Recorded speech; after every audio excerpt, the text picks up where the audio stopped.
steel doors open onto the smallest sovereign state on earth. They admit the weak supplies for the state's 1,000 citizens who live within its 100 acres.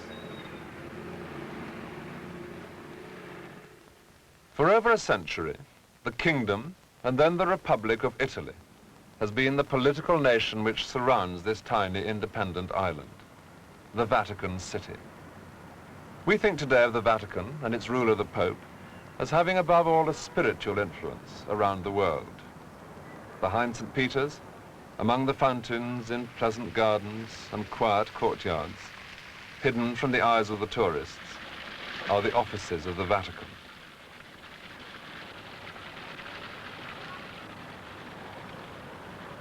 Here walk clerics who are part of the international diplomatic network of the Roman Catholic Church. We expect the Vatican to exert diplomatic pressure on other governments. We should be very surprised indeed if it went to war with its 100 Swiss guards. But these are the decorative remnant of an army of several thousand Swiss mercenaries which once fought real battles for the popes, defending the papal states. The large area in the center of Italy over which the popes claimed to have the full political authority of a ruler. When the keys of St. Peter flew on the papal banner at the head of a hired army, it was evident that the Pope in those days was a prince as much as a prelate. It was in the 14th century that the popes adopted their characteristic triple crown. And in the same century, they built a palace which seemed to emphasize their princely worldliness. It's at Avignon in France. 7 popes in succession were French, and they preferred to live here in France as absentee landlords of the papal states. From Avignon, they send out armies to fight on their behalf. Appropriately, the palace they built for themselves looks like a fortified castle. But soon, their armies would be fighting not only against other princes, but even against other popes, quite literally. Rome resented not having an Italian pope, and after much confusion and rival elections, there was an embarrassing result. A pope in Rome and a pope in Avignon, each claiming the other was a fraud. A council was called to deal with the matter, and it deposed both popes and elected a third. Well, that was fine, except that no one could persuade the other 2 popes to stand down. So then there were 3, each clattering about with his own college of cardinals and his own massive bureaucracy. To add to this, there were ugly rumors about the private lives of the popes. Shortly before they came to Avignon, one had been accused of fornication, heresy, corruption, blasphemy, and the murder of the previous pope. And later another would be charged with sodomy, fornication, corruption, and murder. Little, it would seem, was changing in papal affairs, except for one crucial thing, that more and more people were protesting that the popes had betrayed Jesus Christ, and that therefore they had lost their authority to speak as his representative on earth. One of the first to make his voice heard was John Wycliffe in England. He wrote about the blasphemy of the Pope. The popes are limbs of Satan, men glowing with satanic pride. He had an equally low opinion of the cardinals. Incarnate devils, the hinges of Satan's house. But Wycliffe was not merely disturbed by the character of the popes. He resented their spiritual authority too, claiming that there was only one true authority, that of the scriptures.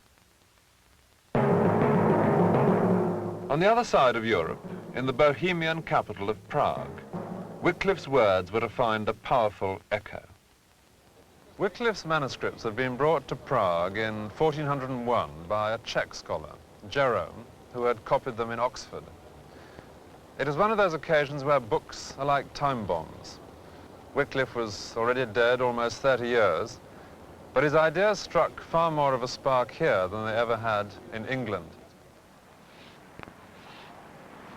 In Prague's central square, there's a statue of the man who developed Wycliffe's ideas and died for them, John Huss. Huss was already preaching along very similar lines in what was known as the Bethlehem Chapel. This chapel would greatly have impressed Wycliffe. He believed in the use of a language that people could understand, and it was founded in 1391 specifically for the preaching of sermons in the Czech language.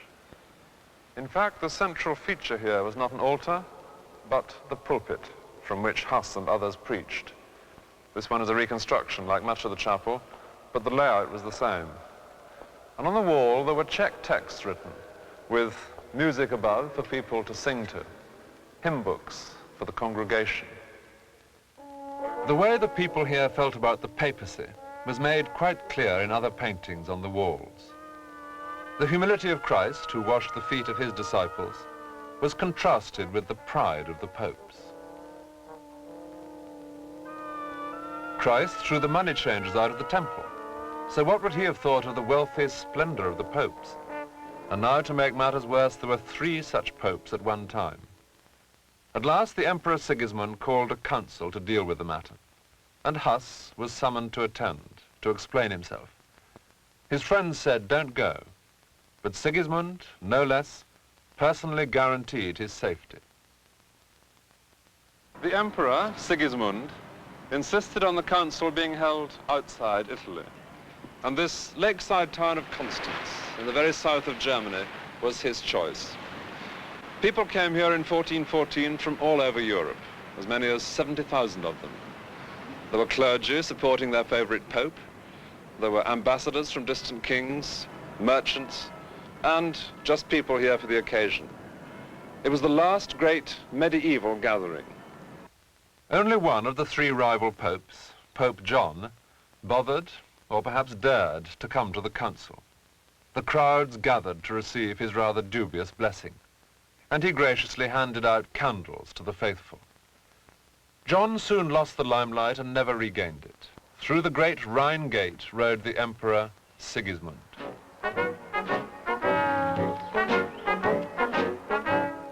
It was Christmas Day, 1414, and the Emperor does look rather like a jovial Father Christmas, as painted in Riechenthal Chronicle.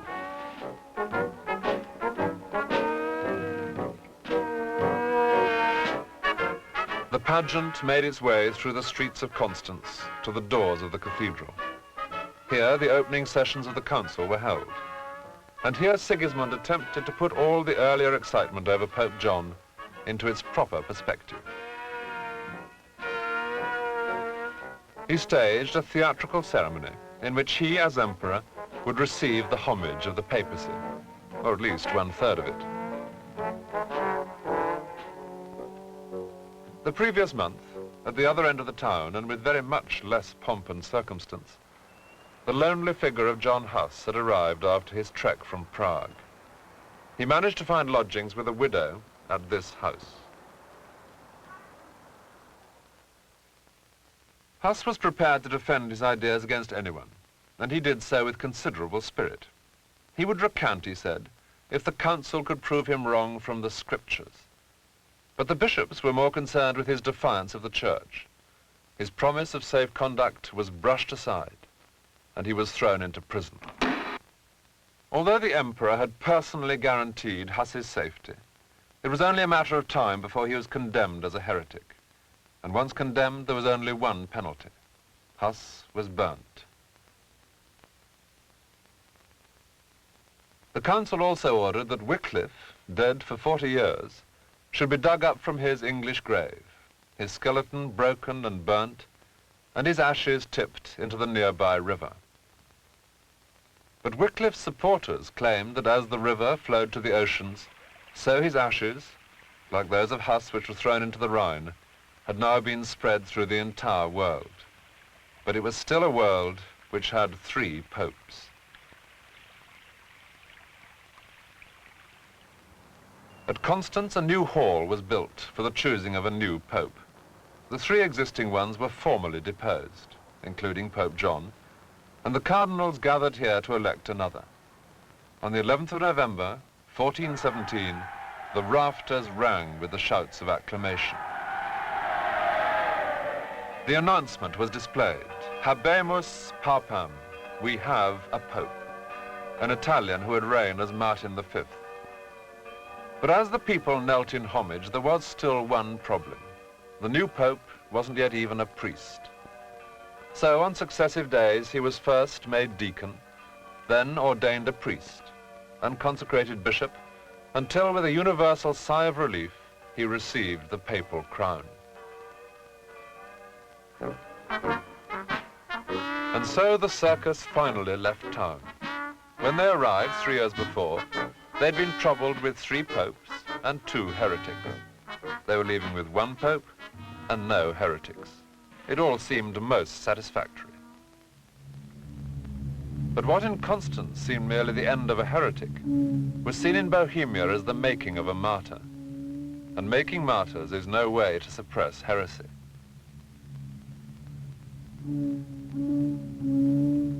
When the Czech composer, Smetana, wrote his suite called Ma Vlast, My Country, he named one section of it Tábor, a town as famous in Czech history as Hus himself. Huss's execution stiffened resistance to papal authority. And 5 years after his death, some of his more extreme followers founded this town of Tábor as a fortress in which the people of God could hold out against the world, and above all against the papacy.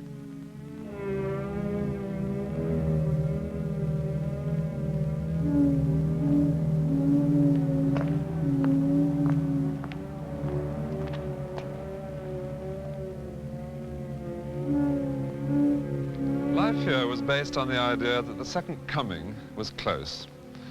The end of the world, when God's elect, and that meant primarily the people of Tábor, would go straight to heaven. In the excitement, the citizens shared all their possessions, and they shared in the running of the town. No book was to be read except the Bible. Every man must take his turn in the army. And between 1420 and 1434, no less than 5 crusading armies were sent by the Pope against Tábor, and every one of them was defeated.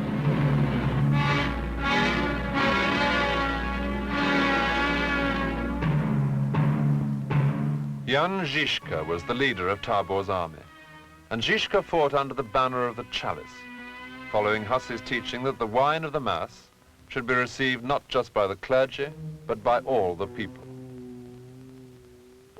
The chalice flies here over a reconstruction of one of Žižka's most effective devices, a sort of 15th century tank. He trundled his men into battle in carts like this, armed with a variety of primitive but highly effective weapons.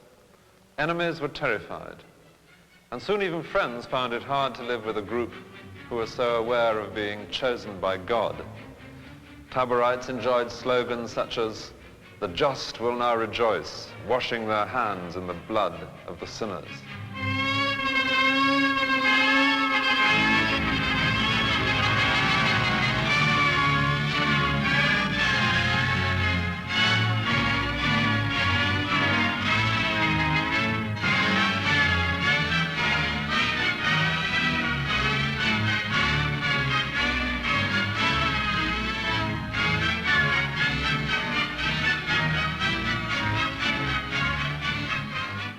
It's hard to live with such people, and it was more moderate followers of Huss who finally suppressed the Táborites. An Italian cardinal came here a few years later. He reported that this malignant race has only one good point, their love of education. The cardinal later became pope as the distinguished humanist Pius II, so he could appreciate learning, and he wrote, "Among the Táborites, you will find hardly one young woman who is not versed in both the Old and the New Testaments. Our Italian priests may well be ashamed of themselves, for it is certain that not one among them has once read even the New Testament." Rome had a lot to learn when she tried to pull herself together after the Council of Constance, but she chose the more exclusive learning of the Italian Renaissance.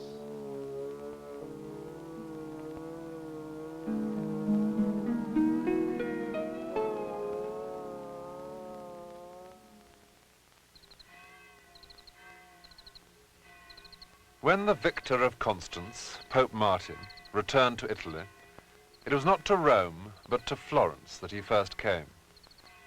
This great city, sprawling along the green valley of the River Arno, was then only a fraction of its present size, about 50,000 people instead of 500,000 today.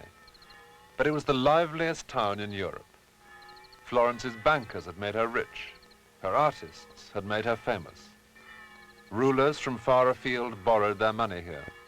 And Florence's gold coin, the florin, was the currency against which others were measured, the dollar of its day. Tiny Florence held great kingdoms in pawn. And if Pope Martin at Constance had seemed to be firmly in the medieval past, here, better than anywhere, he could see what the future held. Florence's artists made it clear that a rebirth, a renaissance, was already underway. Man was discovering a new image of himself and of God. When Martin came here in 1418, Giotto was dead, but Botticelli, Leonardo da Vinci, and Michelangelo would soon grow up in this same city. Florence was living evidence of a change from the old world to a new. At the cathedral, the Pope no doubt inspected Giotto's colourful confection of a bell tower, completed 60 years before. But he also saw beside it, still in the process of being built, a cathedral dome which was the most ambitious feat of engineering since classical times. On the walls below, the skill of the builders was celebrated, and of philosophers, of teachers, and above all of artists and sculptors.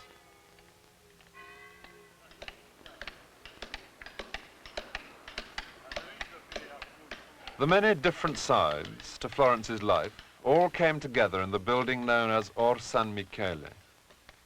This was the headquarters of the various guilds, but it was also a marketplace. And the market had grown up in typically medieval fashion around a supposedly miraculous painting of the Virgin Mary.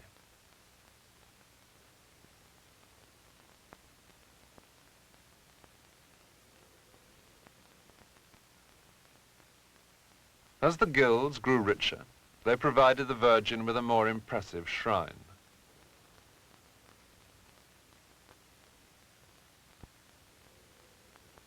It leads the eye upwards, eventually, no doubt, to the creator of all wealth, but also to the more immediate source of the guild's prosperity, the warehouses above.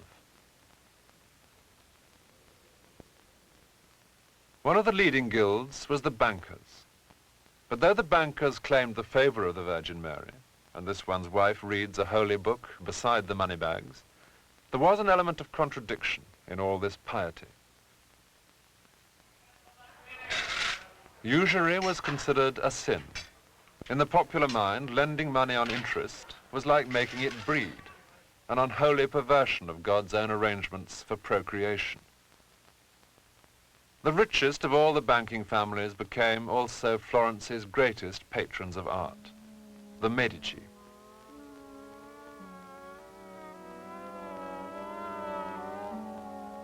This lavish fresco by Gozzoli, showing the procession of the three wise men, was painted to decorate the Medici private chapel.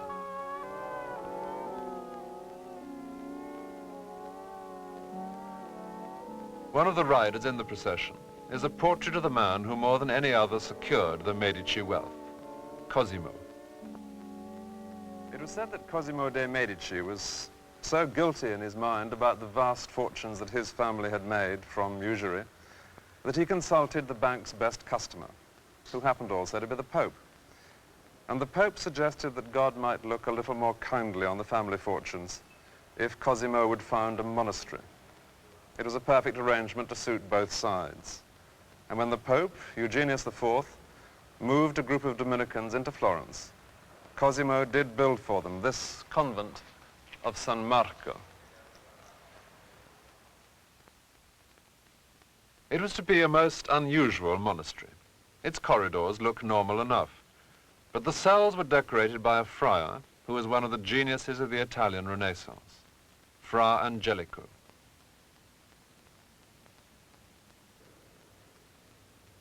His superb Annunciation stands at the top of the monastery's stairs. The crucifixion is in Cosimo de Medici's own cell, to which she would retreat from time to time from the cares of the world. It was just like any other monk's cell, except that it was twice as large. Humility has its limits. Fra Angelico's paintings have that sense of exuberant and yet dignified humanity, which was Florence's new discovery. Here were the open faces of Renaissance humanism.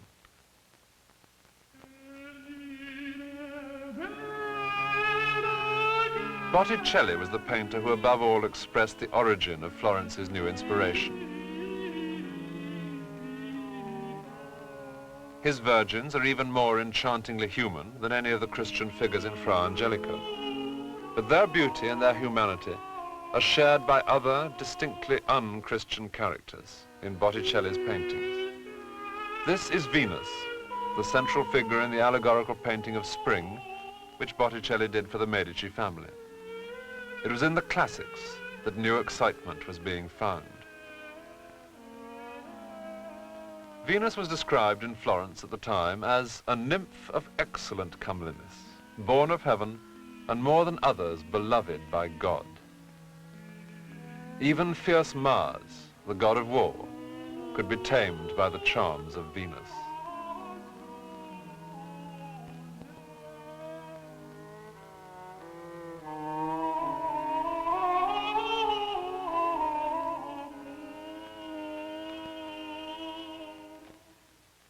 This is a bit like coming into church, and the activity here did have something of the high seriousness of church-going.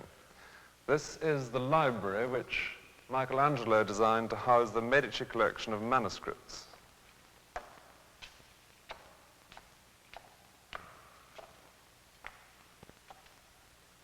Inside, the impression of church is, if anything, heightened.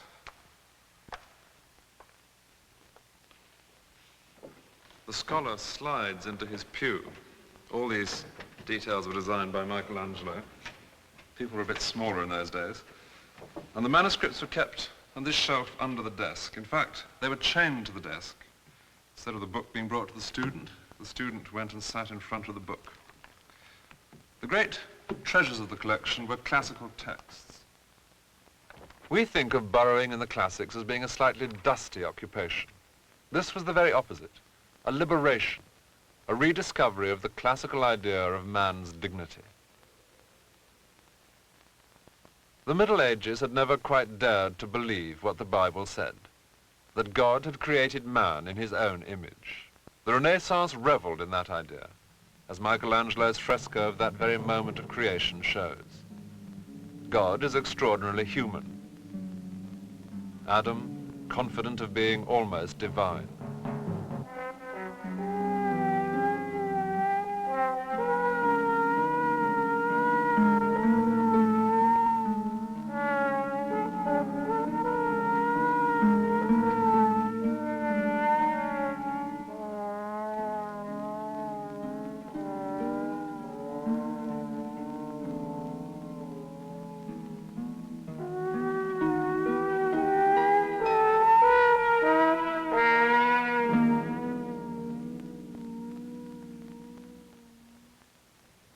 While man acquired an almost divine dignity, the Holy Family was becoming more human.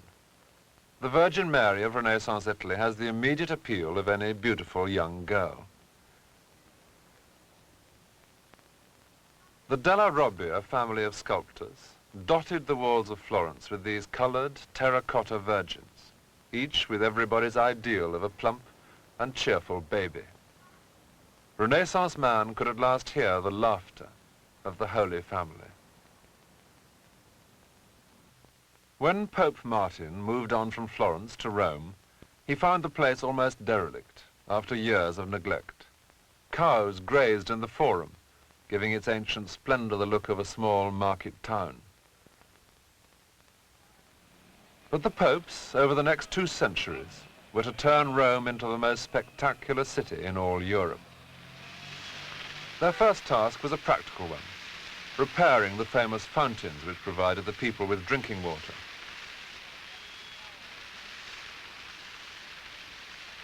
But the people's minds were to be dazzled as well. One of Pope Martin's successors, a few years after Martin's death, gave the cue for the creation of a new Rome. To create solid and stable conviction in the minds of the uncultured masses, there must be something that appeals to the eye. If the authority of the Holy See were visibly displayed in majestic buildings, imperishable memorials seemingly planted by the hand of God himself, their belief would grow.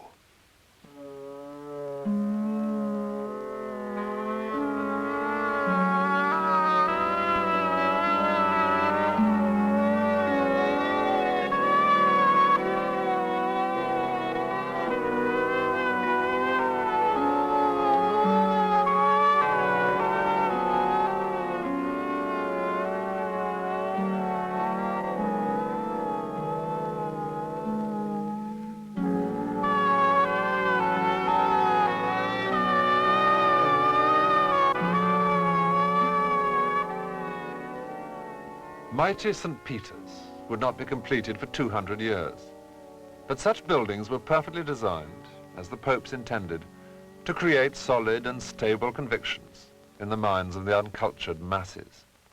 And for the cultured few, there were other delights in the private villas built for the popes themselves. The Villa Giulia was the summer palace of Pope Julius III.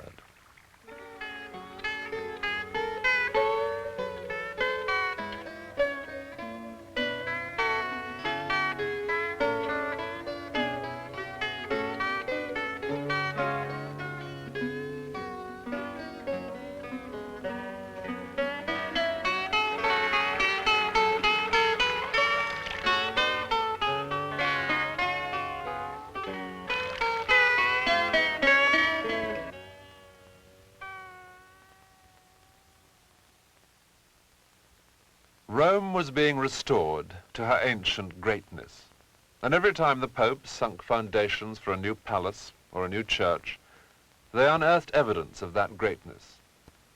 A statue in honor of Venus commissioned by a couple in ancient Rome, the famous Apollo Belvedere, and the Laocoon. Such statues provided exciting proof that the sculptors of the Renaissance were working along the same lines as those of the ancient world. These distinctly pagan statues, with their enjoyment of the human body, may seem strange objects for popes to have collected with enthusiasm. But they suited perfectly the humanism of the Renaissance. And by the time they were dug up, there had been several humanist popes. One of the most distinguished of them was Pius II, and he had been very much a man of the world before he entered the church. Pius was a moderate man, as Renaissance popes went. He made only one nephew a cardinal. But soon the papacy was to get into its stride, with Pope Sixtus, who gave no less than 7 of his nephews the coveted red hat. In the effigy of Sixtus, on top of his great bronze tomb in St. Peter's, the sculptor has caught with brutal realism the raddled old pope of whom Machiavelli wrote. He was the first who began to show how far a pope might go, and how much, which was previously regarded as sinful, lost its iniquity when committed by a pontiff. But Sixtus did at least build the Sistine Chapel, which is named after him. And if he made the most of his own family's chances, he could also sympathize with the family problems of others. The young Caesar Borgia had had difficulties in becoming a priest because he was illegitimate. But Sixtus said, the normal rules needn't apply because Caesar's father was a distinguished man, a cardinal, and at least his mother was a married woman. Caesar's father was soon himself to become pope, as Alexander VI. He broke all previous records in papal corruption. He shamelessly bribed the other cardinals to elect him Christ's vicar on earth. And needing more funds for Christ's worldly kingdom, he merely created new cardinals willing to pay him thousands of ducats each for the privilege.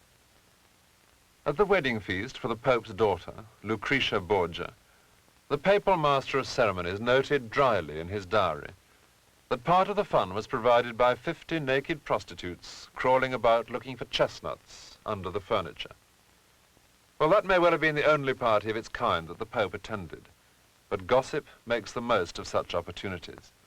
Soon it was being whispered that there were nightly orgies in the Vatican apartments, which Alexander had recently decorated with cupids, and with the Borgia family emblem of a bull, and of course with the papal arms.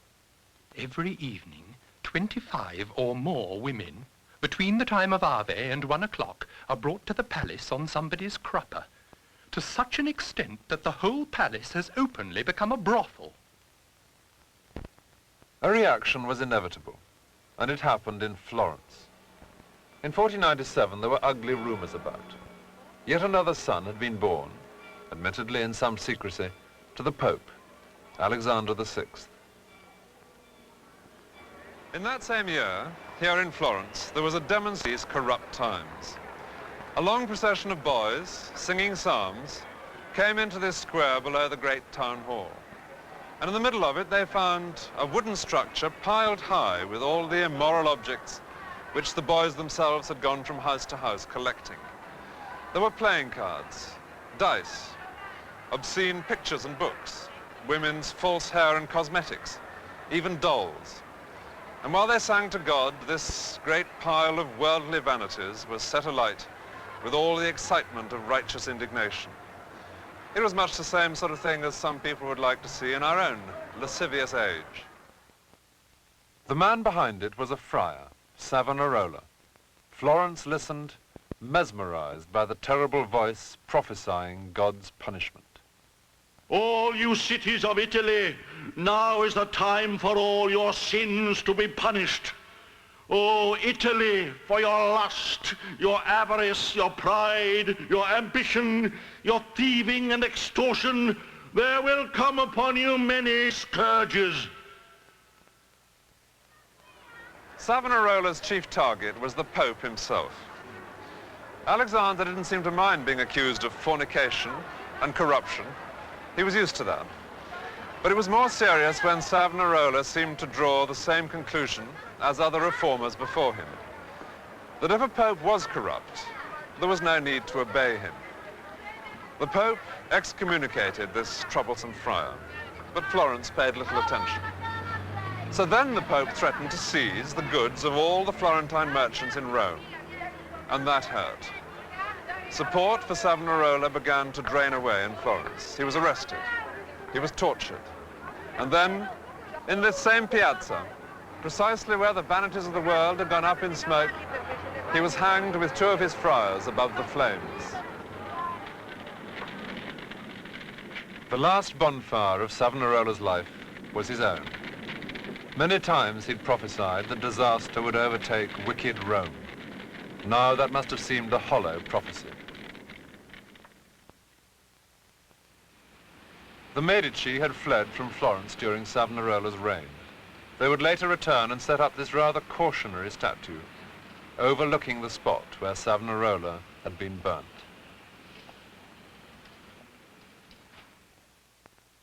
First Venus ruled, then came the god of war.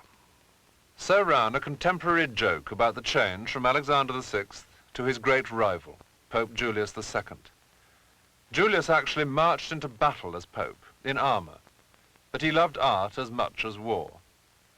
It was he who laid the foundation stone for the new St. Peter's, at the very center of which he planned to place his own tomb.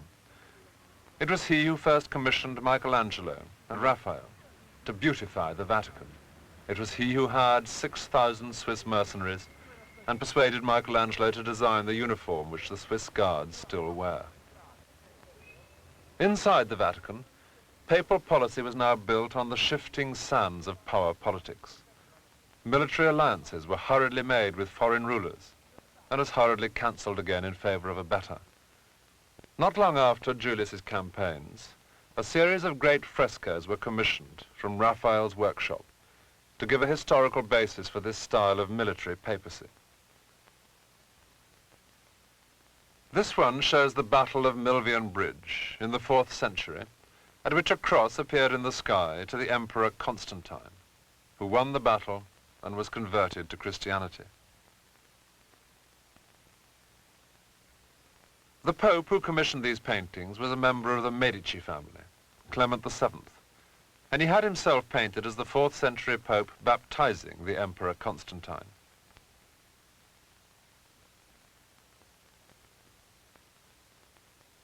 And finally, there was the myth on which the papacy based its claims to temporal power. Constantine was supposed to have handed over a document, much treasured in the Vatican, which gave the popes princely control over wide territories. In fact, the precious document had been proved a forgery almost a century before Clement commissioned this painting.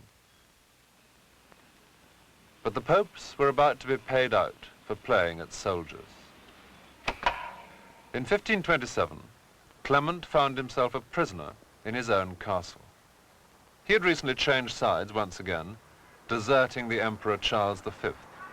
Now Rome was under attack from an imperial army, full of the new breed of heretical Germans, followers of Luther, who had no love for the Pope.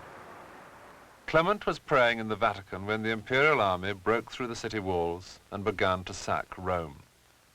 The Pope hurried for safety along a raised way into his castle, the Castel Sant'Angelo.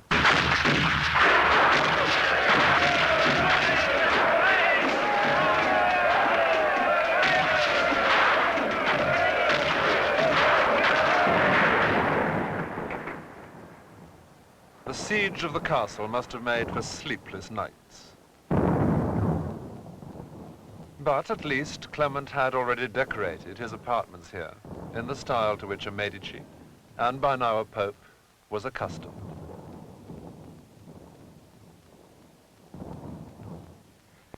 To critics of Rome, the fall of the city seemed like a prophecy fulfilled.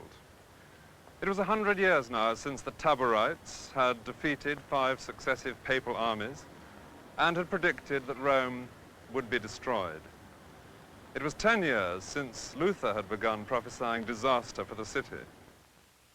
There were Lutheran troops in the imperial army who'd been encouraged on the long march south precisely by the idea of slaughtering Roman priests. For years now, the whoremongering Rome of the Renaissance popes had been identified by people with the scarlet woman of the Bible, the whore of Babylon. Some felt she was only getting what she deserved. After several weeks of violence, the city of Rome, so recently rebuilt, was largely in ruins again. But politics and diplomacy can rise above such matters. Negotiations led to the army being withdrawn from outside the castle, and soon Pope and Emperor found new grounds for an alliance. The Emperor would prop up the Pope's family, the Medici, in Florence. In return, the Pope would show his goodwill by formally crowning Charles as Emperor. A seedy subplot later cemented the link. It was arranged that the Emperor's illegitimate daughter should marry the Pope's son. In the Sistine Chapel, which already housed Michelangelo's confident image of the creation of man, a new fresco was going up, more in keeping with the times.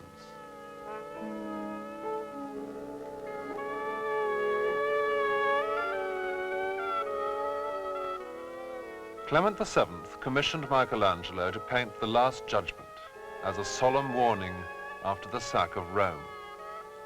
Here are still the naked, realistic, human bodies of the Renaissance, but not the languid nakedness of Michelangelo's Adam, not the heroic nakedness of his David, instead the massive nakedness of this avenging Christ.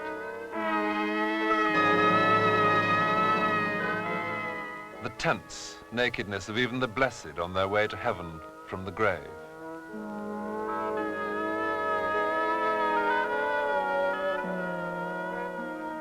And the utter nakedness of the damned. Michelangelo described how he was haunted while painting the Last Judgment by the voice of the dead Savonarola. Savonarola's prophecies had now come true, and Hamlet had come to the end of his speech. What a piece of work is a man. In form, in moving, how express and admirable. In action, how like an angel. In apprehension, how like a god. And yet to me, what is this quintessence of dust? Man delights not me.